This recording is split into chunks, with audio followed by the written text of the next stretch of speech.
오늘 열왕기상 9장입니다. 지난주에 우리가 열왕기상 8장을 했는데 8장에 보면은 그 솔로몬이 이제 성전을 다 완성하고 성전 봉헌식을 통해서 하나님 앞에 영광을 돌리는 그런 모습이 기록이 되어 있습니다. 그리고 8장 12절부터 21절까지 말씀을 보면은 솔로몬이 이제 성전을 건축한 후에 하나님께 영광을 돌리는 그러한 모습들이 기록이 되어 있습니다. 열왕기상 8장 13절부터 보겠습니다. 내가 참으로 주를 위하여 계실 성전을 건축하였사오니 주께서 영원히 계실 처소로소이다. 15절 왕이 이르되 이스라엘 하나님 여호와를 송축할지로다. 여호와께서 그의 입으로 내 아버지 다윗에게 말씀하신 것을 이제 그의 손으로 이루셨도다. 솔로몬이 이제 성전을 건축했는데 그가 성전을 건축한 그 자세는 어떤 겁니까? 내가 참으로 우리 주님을 위해서 주님 계신 성전을 건축했다. 이렇게 이제 건축하게 된 그 마음의 태도와 자세를 이제 고백하는 모습을 보게 되고 15절에 가서는 이제 성전을 건축했는데 그것이 내 힘으로, 내 스스로, 내 뜻에 의해서 한 것이 아니라 이스라엘의 하나님 여호와, 그 여호와께서 그의 입으로 내 아버지 다윗에게 말씀하신 것을 이제 그의 손으로 이루셨도다. 하나님께서 성전을 건축하셨고 하나님께서 이제 다윗이 하기를 원했지만 하나님은 원하지 않으셨죠. 이상하죠? 하나님을 위해서 영광이 되고 하나님의 유익을 위한 건 우리는 무조건 하면 되는 거잖아요. 근데 다윗이 그렇게 하길 원했잖아요. 근데 하나님이 원하지 않으셨어요.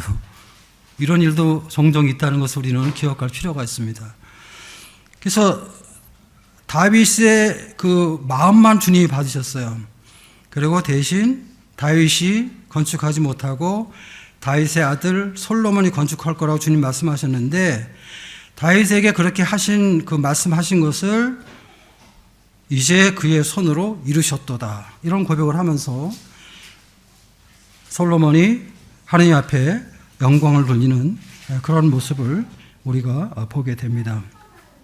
17절 보겠습니다. 내 아버지 다윗이 이스라엘 하나님 여호와의 이름을 위하여 성전을 건축할 마음이 있었더니 여호와께서 내 아버지 다윗에게 이르시되 내가 내 이름을 위하여 성전을 건축할 마음이 있으니 이 마음이 네게 있는 것이 좋도다. 그러나 너는 그 성전을 건축하지 못할 것이요 네 몸에서 나올 네 아들 그가 내 이름을 위하여 성전을 건축하리라 하시더니 이제 여호와께서 말씀한 대로 이루시도다. 솔로몬이 이제 건축을 하고 모든 것들을 이루어 나갔지만 솔로몬은 자기가 지었다고 고백하지 않고 하나님께서 아버지 다윗에게 하신 말씀을 그대로 이루셨다. 이렇게 하면서 하나님께 영광을 돌리는 그런 모습을 우리가 8장에서 보게 됩니다. 그리고 22절부터 이제 하나님 앞에 이제 기도하는데 25절에 이런 기도를 합니다. 이스라엘의 하나님 여호와여 주께서 주의 종 내 아버지 다윗에게 말씀하시기를 내 자손이 자기 길을 삼가서 내가 내 앞에서 행한 것 같이 내 앞에서 행하기만 하면 내게서 나서 이스라엘의 왕 위에 앉을 사람이 내 앞에서 끊어지지 아니하리라 하셨사오니 이제 다윗을 위하여 그 하신 말씀을 지키시옵소서. 기도하는 가운데 이런 말씀을 이제 그 솔로몬이 하는 것을 보게 됩니다. 그러니까 다윗이 이제 하나님 앞에서 약속을 했거든요. 네가 내 말을 잘 지키면은 이제 다윗의 자손들이 하나님 앞에서 계속해서 왕위를 이어갈 것이다 하는 그런 약속을 다윗에게 했는데 솔로몬은 지금 그 말씀을 기억하면서 하나님 앞에 기도하는 가운데 다시 이 부분에 이것을 이제 기도를 요청하는 그런 모습을 우리가 이 말씀에서 보게 됩니다. 그리고 이제 9장 1절부터 9절까지는 바로 하나님께서 솔로몬에게 응답하시는 약속하시는 그 말씀이 이제 기록이 되어 있는 것이죠. 9장 2절 보겠습니다. 여호와께서 전에 기브온에서 나타나신 같이 다시 솔로몬에게 나타나사 여호와께서 그에게 이르시되 내 기도와 내가 내 앞에서 간구한 바를 내가 들었은즉 나는 내가 건축한 이 성전을 거룩하게 구별하여 내 이름을 영원히 그곳에 두며 내 눈길과 내 마음이 항상 거기에 있으리니. 솔로몬은 이제 40년 동안 그 왕으로 통치를 했는데요. 40년 동안 통치하면서 솔로몬이 가장 큰 업적은 성전을 건축한 것입니다. 자기를 위해서 건축한 것이 아니라 여호와 하나님을 위해서 건축한 것을 우리가 보게 됩니다. 6장 1절 보겠습니다. 열왕기상 6장 1절. 이스라엘 자손이 애굽 땅에서 나온 지 480년이요. 솔로몬이 이스라엘 왕이 된 지 4년 15월 곧 둘째 달에 솔로몬이 여호와를 위하여 성전 건축하기를 시작하였더라. 그래서 이제 솔로몬이 왕이 되고 나서 4년째 되는 둘째 달에 성전을 건축하는데 특별히 우리가 주목하는 말씀은 솔로몬이 여호와를 위하여 성전 건축하기를 시작했다. 이렇게 말씀하고 있고, 그 다음에 6장 38절에 보면 11째 해 불월 곧 8째 달에 그 설계와 식양대로 성전 건축이 다 끝났으니 솔로몬이 7년 동안 성전을 건축하였더라. 정확히 하면 한 7년 6개월 되는데요. 이렇게 해서 성전을 건축을 끝낸 것을 보게 됩니다. 그리고 이제 7장 1절에 보면은 솔로몬이 자기의 왕궁을 건축을 하게 됩니다. 먼저 하나님의 거하실 성전을 건축한 다음에 그 다음에 자기 왕궁을 이제 건축하죠. 7장 1절. 솔로몬이 자기의 왕궁을 13년 동안 건축하여 그 전부를 준공하니라. 그래서 한 20년에 걸쳐서 이제 성전과 왕궁을 건축하는 이러한 모습이 사무엘 열왕기상에 이렇게 기록이 되어 있습니다. 우리가 이제 가끔 그런 말을 합니다. 성전을 건축한 것은 7년인데 솔로몬이 자기 왕궁을 14년 동안 건축했다고. 그래서 이 성전보다 자기 왕궁을 더 호화롭게 자기를 위해서 하나님의 성전보다 더 잘 지었다. 뭐 이제 이런 말을 하는데 사실 그것은 맞는 것 같지 않습니다. 궁전은 성전에 비해서 건물이 많고 규모가 상당히 컸거든요. 성전은 어떤 면에서 단순했어요. 지성소와 성소 그것이 이제 중심이었고, 그리고 바깥에 이제 그 물도망하고 번제단이 있었거든요. 그런데 7년 6개월 걸렸습니다. 그런데 솔로몬의 왕궁은 단순히 솔로몬이 거하는 궁만 지은 것이 아니라 솔로몬의 후궁들의 거처도 있고 또 이제 나라의 창고도 지어야 되고 또 무슨 여러 가지 병기 창고도 지어야 되고 뭐 상당히 많은 그런 건물이 있죠. 그래서 규모가 상당히 컸어요.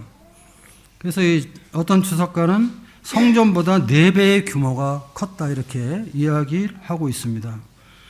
그렇다면 성전의 4배라면 만약에 성전이 7년 걸렸다 그러면 28년에 걸쳐서 져야 되는 거예요, 사실은.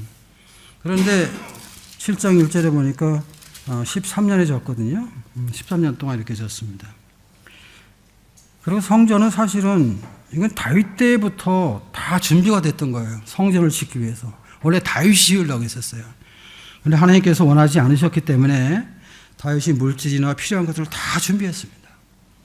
성전 건축을 위해서 준비하는 기간이 굉장히 긴 거죠. 그리고 솔로몬이 성전을 건축할 때도 목재와 돌은 사전에 다른 곳에 다 다듬어진 것을 가지고 와서 사용을 했습니다. 성전 건축을 위해서는 상당히 오랜 시간 동안에 많은 준비가 되어 있었어요.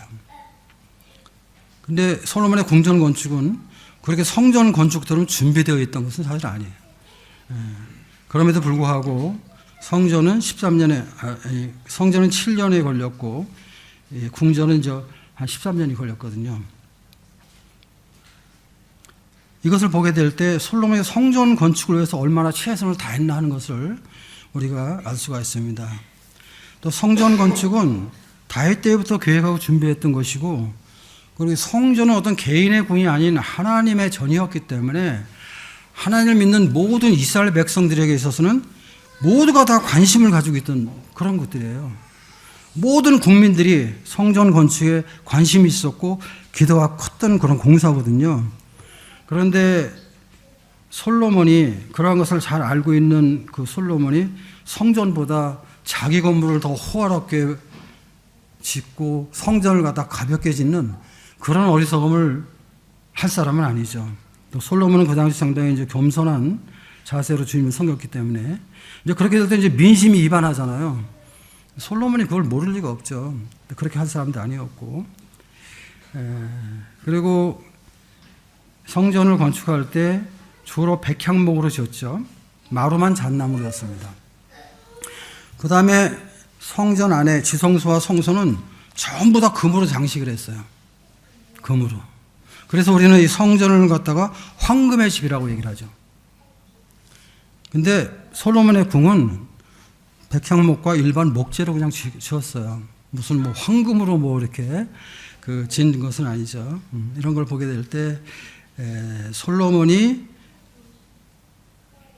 자기 궁전은 호화롭게 지고 성전은 가볍게 졌다. 그것은 만든 것 같지 않습니다. 특별히 3절에 보면요.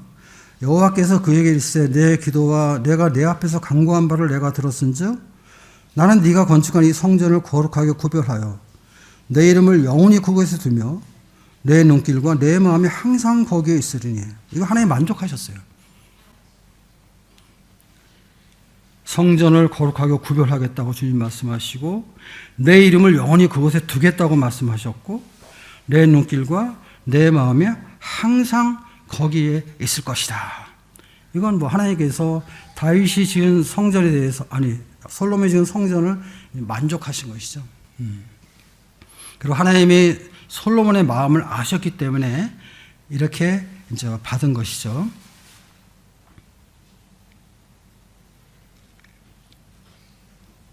그러면서 이제 그 솔로몬이 이제 기도한 내용에 대해서 주님 응답하십니다.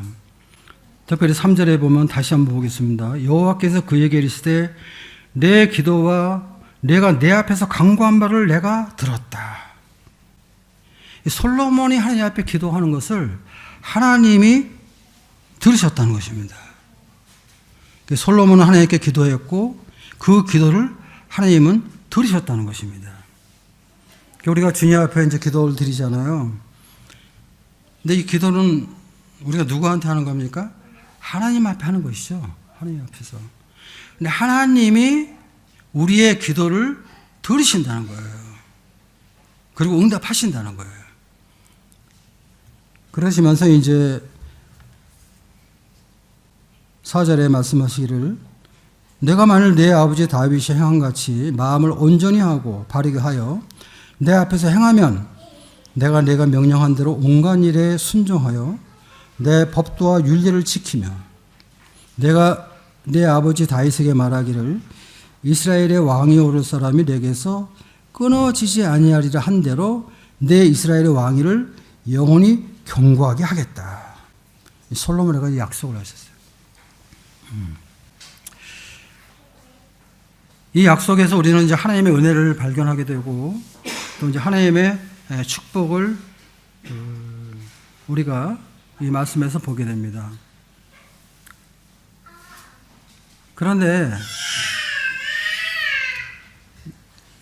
6절에 보면 또 다른 말씀이 있어요.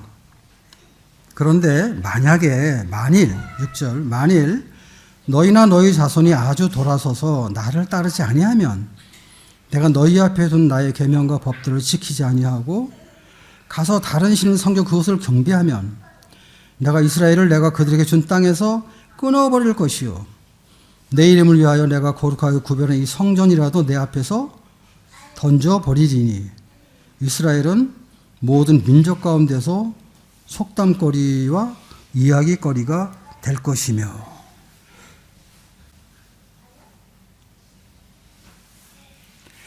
하나님께서 솔로몬의 간구한 대로 응답하셨습니다. 다윗처럼 내 명령을 잘 지키고 내 말에 순종하면 그러한 은혜와 축복을 내리겠다고 주님께서 하나님께서 약속을 하셨습니다. 그런데 6절 이하에 있는 말씀은 그러나 만약에 그렇게 하지 아니한다면 바꿔 얘기해서 하나님의 말씀을 순종을 하지 아니하고 우상을 숭배하고 하나님을 떠난다면은 어떻게 한다고 했어요? 내가 그들에게 준 땅에서 끊어버리겠다. 아주 무서운 말이죠. 또 내 이름을 위하여 내가 거룩과 구별한 이 성전이라도, 하나님이 이 성전을 받으셨는데 이 성전이라도 내 앞에서 던져버리겠다. 그리고 이스라엘은 이 세상 모든 민족 가운데서 속단거리와 이야기거리가 될 것이다. 이렇게 아주 무서운 말씀을 하는 것을 보게 됩니다. 여기서 이 끊어버린다, 던져버린다. 이거는 이제 남자와 여자가 이혼할 때 쓰는 단어거든요. 이혼할 때 이제 이런 단어를 쓰는데 지금 그 낱말을 하나님께서 지금 사용하셔서 말씀을 하는 것입니다. 그러니까 하나님께서 이스라엘 백성과 관계를 끊어버리겠다. 이방인처럼 여기겠다. 그렇게 말씀하는 것이죠. 여기서 우리는 하나님의 공의를 봅니다. 또 우리가 주님 앞에 하나님을 가볍게 여기고 주님을 조롱하고 또 주님 앞에 불순종할 때는 또 이런 징계가 있다는 것을 하나님께서 우리에게 분명하게 말씀하는 것을 우리가 이 말씀에서 발견을 하게 됩니다.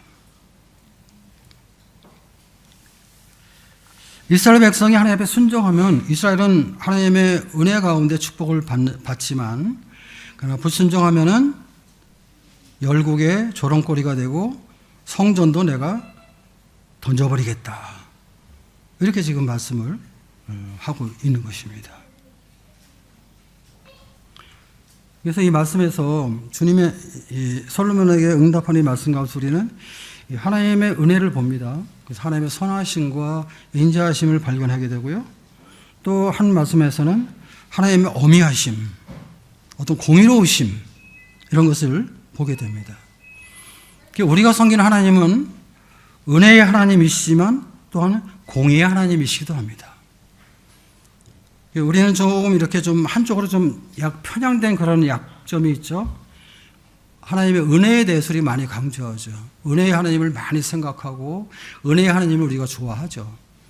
그리고 공의 쪽에서는 우리가 좀 약해 있는 이런 모습도 우리가 발견할 수가 있는데 성경에는 하나님은 은혜의 하나님이고 공의의 하나님인 것을 이 양면을 우리에게 동일하게 보여주고 있습니다.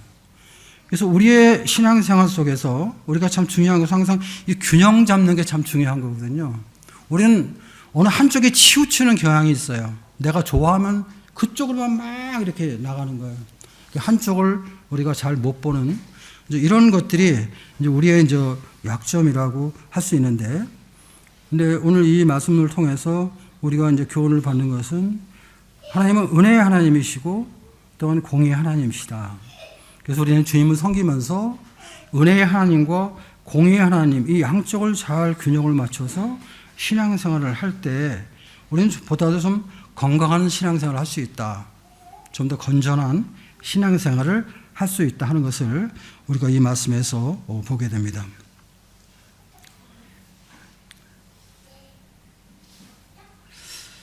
사실 하나님께서 이 성전을 건축하는 걸 기뻐하셨던 것은 성전을 짓는 그 자체가 중요한 것은 아닙니다. 물론 성전을 짓는 것도 중요하지만 더 중요한 건 뭡니까? 성전을 건축하는 목적이 더 중요한 거예요.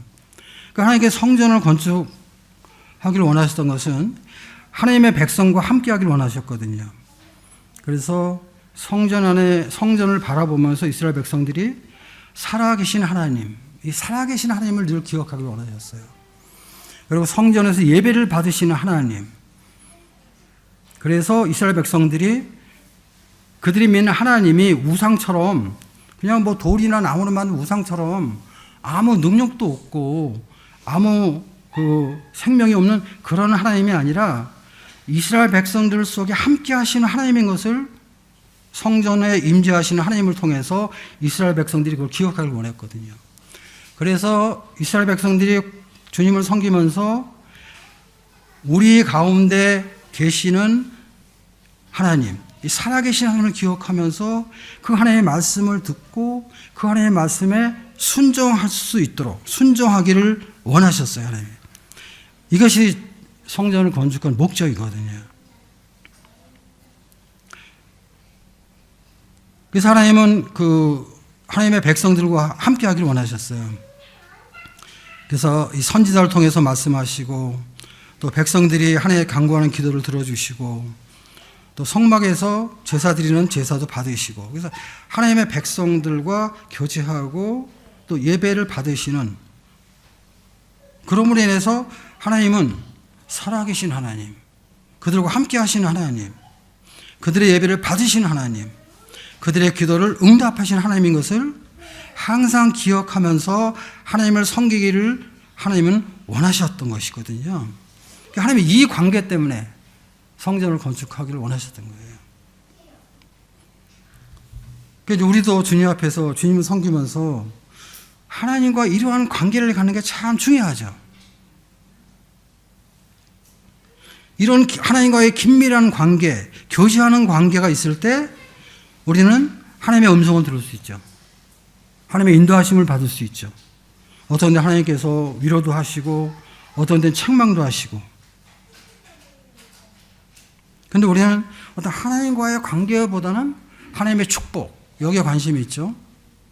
또 어떤 하나님과의 관계보다는 하나님의 일, 사역, 놀라운 사역을 내가 좀 하고, 많은 사역을 하고, 뭐 이런 것들을. 저도 처음 구원받고 나서는 그랬던 것 같아요. 주님을 위해서 많은 일을 하는 것, 열심히 하는 것. 물론 그게 나쁜 게 아니지만, 어쨌든 그쪽에만 포커스를 너무 맞췄던 것 같아요.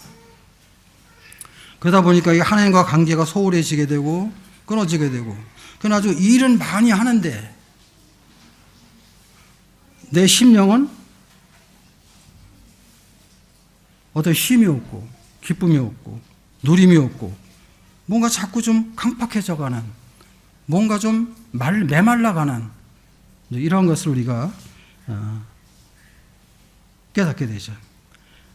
근데 주님의 사역도 물론 중요하죠. 주님의 많은 일을 하는 것도 참 중요하죠. 근데 그 전에 주님과의 먼저 교제하고 사귐 속에서 주님 앞에 우리 자신을 살피고 하나님과의 관계를 갖는 것, 참 얼마나 중요한가 하는 것을 여기서 다시 한번 이렇게 보게 됩니다. 하나님의 이 선하심과 인자하심, 또 하나님의 엄행하심과 공의로우심이 이제 나타나는데, 우리가 열왕기를 쭉 보게 되면은 이러한 하나님의 약속이 이스라엘 민족에 그대로 나타나는 것을 보게 됩니다. 왕이 주님을 신실히 섬기고 주의 말씀 가운데 충성스럽게 섬길 때는 백성들도 주님을 잘 섬겼어요. 그리고 하나님의 크신 은혜와 축복을 받았어요. 또 이스라엘이 많은 복을 얻고 은혜를 입었죠. 그런데 왕이 잘못되면 백성들도 잘못됐어요. 그래서 하나님의 약속을 어기고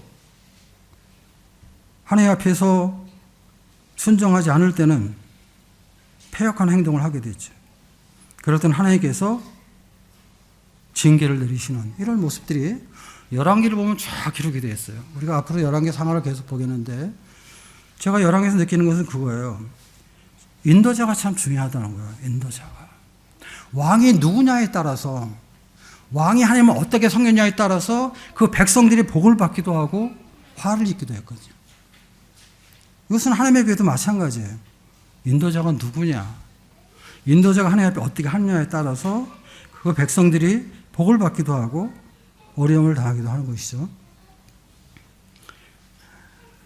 근데 인간은요, 인간의 죄성은 어떤 면에서 하나님 앞에 순종하는 것보다는 패역한 행동을 하길 좋아하거든요.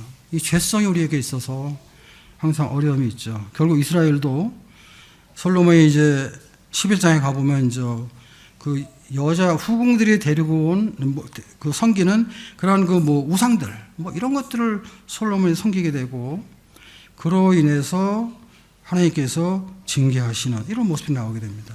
그래서 여로보암 때에 이스라엘이 이제 남북으로 나뉘는, 남왕국 유다와 북왕국 이스라엘로 나뉘게 되는 이러한 불행한 일이 일어난 것을 우리가 말씀 가운데서 보게 됩니다. 특별히 2절 말씀 보겠습니다. 9장 2절. 여호와께서 전에 기브온에게 나타나신 같이 다시 솔로몬에게 나타나사. 사실 그 왕정 시대 때는요, 하나님께서 선지자를 통해서 말씀하셨습니다. 선지자를 통해서 여러 가지로 말씀하셨거든요. 왕들에게도 직접 말씀 거의 하지 않으셨어요. 선지자를 통해서 왕들에게 주님 말씀하셨거든요. 그런데 이 솔로몬 때는 어떤 선지자들의 이런 모습이 잘 안 보여요. 안 보이고 하나님께서 직접 솔로몬에게 말씀하십니다. 솔로몬은 하나님 앞에 직접 계시받은 왕이에요. 우리 열왕기상 3장에서도 하나님께서 나타나셔서 솔로몬에게 너 무엇을 줄까 이렇게 질문하시잖아요. 그럴 때 이제 지혜를 구하는 이런 모습을 우리가 보게 되는데 그때도 하나님이 직접 나타나서 말씀하셨어요. 근데 여기도 마찬가지예요. 여호와께서 전에 기본에서 나타나신 것 같이 솔로몬에게 나타나서 성전 봉헌식이 끝나고 나서 솔로몬에게 나타나셨어요. 하나님 직접 말씀하신 것이죠. 자, 이런 모습을 보면서 우리도 주님을 섬기면서 하나님과의 교제 속에서 말씀을 통해서 이러한 주님의 음성을 듣는 게 참 중요하다. 우리가 뭐 큐티를 하든 성경 공부를 하든 설교 말씀을 듣든 기도를 하든 어쨌든 이 하나님과 교제하는 이러한 시간 속에서 주님의 음성을 듣는 것, 또 주님의 마음을 아는 것, 또 주님의 인도를 받는 것, 이게 참 중요하다 하는 것을 다시 한번 이렇게 깨닫게 됩니다.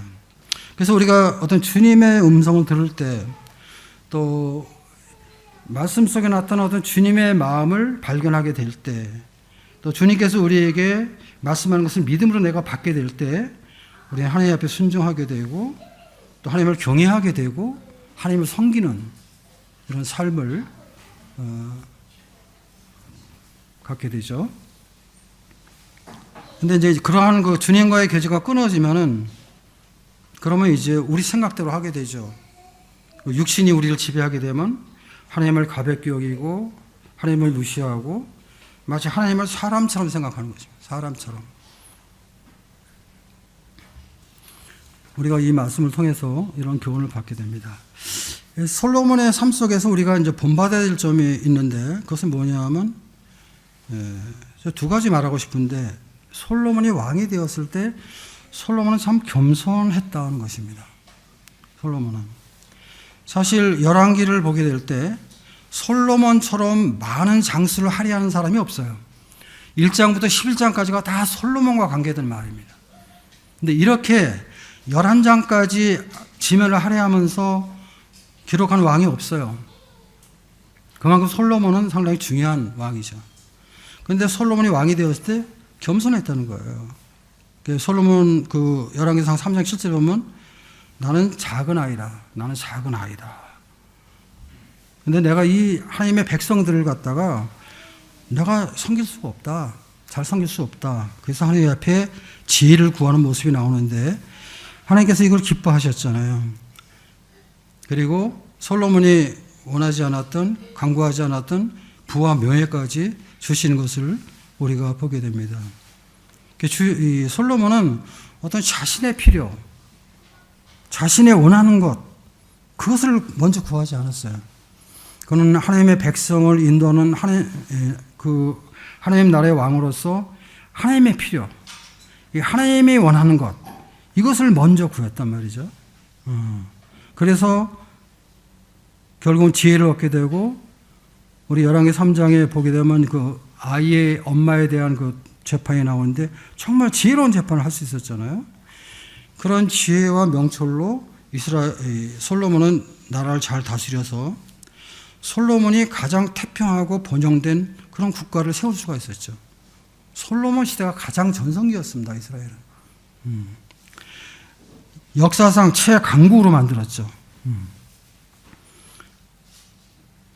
그것은 솔로몬이 자기 자신보다 하나님 나라와 이를 먼저 구하는 삶을 살았기 때문에 그러한 축복을 받게 됐는데 참 그러한 솔로몬의 모습을 보면서도 우리도 참 주님을 섬기면서 우리 자신보다 하나님의 나라와 의를 먼저 구하는 그런 삶이 정말 필요하구나 하는 것을 생각해 보면서 참 솔로몬이 하나님의 백성들을 위해서 지혜를 하나님 앞에 구하고 겸손하게 살았던 것처럼 우리도 주님 앞에서 그러한 태도로 주님을 섬길 필요가 있다 하는 것을 생각해 볼 수가 있었습니다.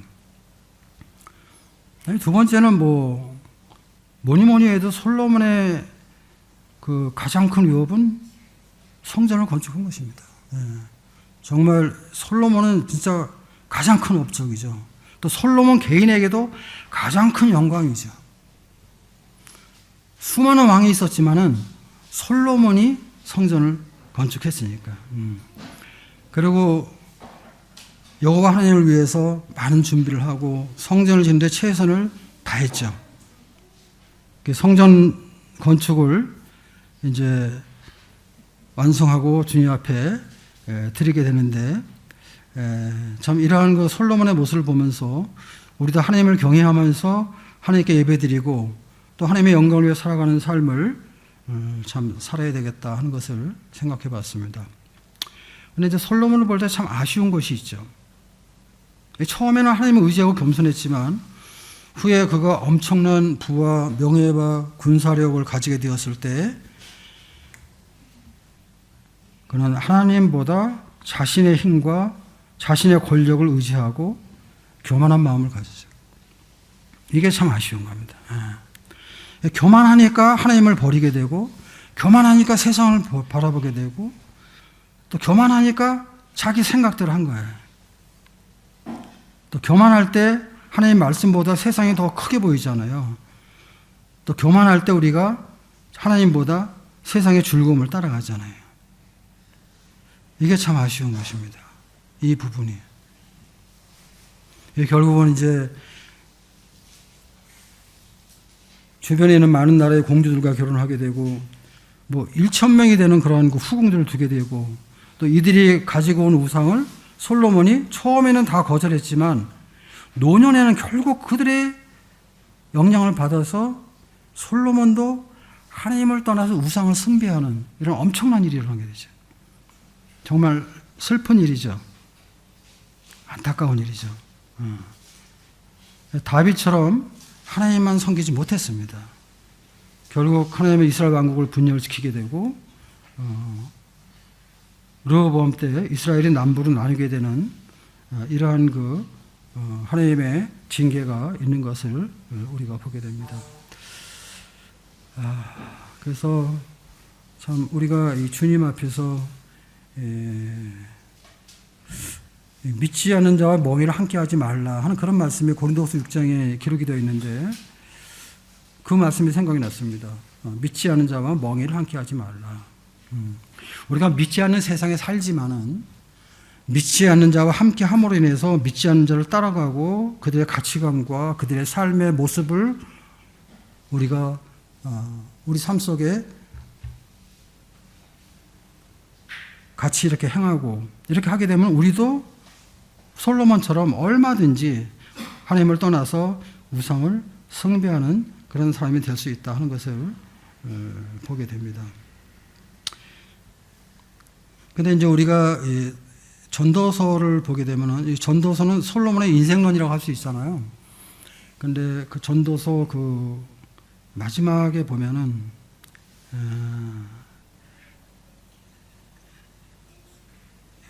하나님을 떠난 우상 숭배와 하나님이 없는 세상의 모든 일이 헛된 것을 계속 이렇게 이제 고백하는 모습을 보게 되고, 우리가 잘 아는 대로 이제 12장의 마지막 절에 보면은, 13절에 보게 되면은, 하나님을 경외하고 그분의 말씀을 지켜 행하는 것이 사람의 본분이다. 이런 결론을 내리게 돼요. 솔로몬이. 자기가 행하는 이 모든 일들, 그런 하나님을 행했던 일들이 모든 것이 헛된 것을 고백을 하면서 결론적으로 하나님을 경외하고 그분의 말씀을 지켜서 행하는 것이 사람의 본분이라고 이렇게 결론을 내렸는데, 참 우리가 그 말씀을 참 우리 삶 속에 잘 적용해서 주님을 섬겨야 되겠다, 그런 생각을 해봤습니다. 어쨌든 이 다윗은 젊어서부터 노년에 이르기까지 하나님을 꾸준히 잘 섬겼거든요. 믿음을 잘 지켰죠. 근데 솔로몬은 젊어서는 잘 섬겼는데 노년에 그는 하나님을 떠났습니다. 우상숭배를 했어요. 참 이런 걸 보면서 이 믿음의 삶이라는 것은 처음도 중요하지만 끝도 중요하다. 끝까지 믿음을 지키는 것이 참 중요하다. 우리가 이런 부분들을 위해서 우리가 주님 앞에 기도하고 또 우리 자신을 돌아보는 참 그런 것들이 참 필요하다는 생각을 해봤습니다. 말씀하시겠습니다.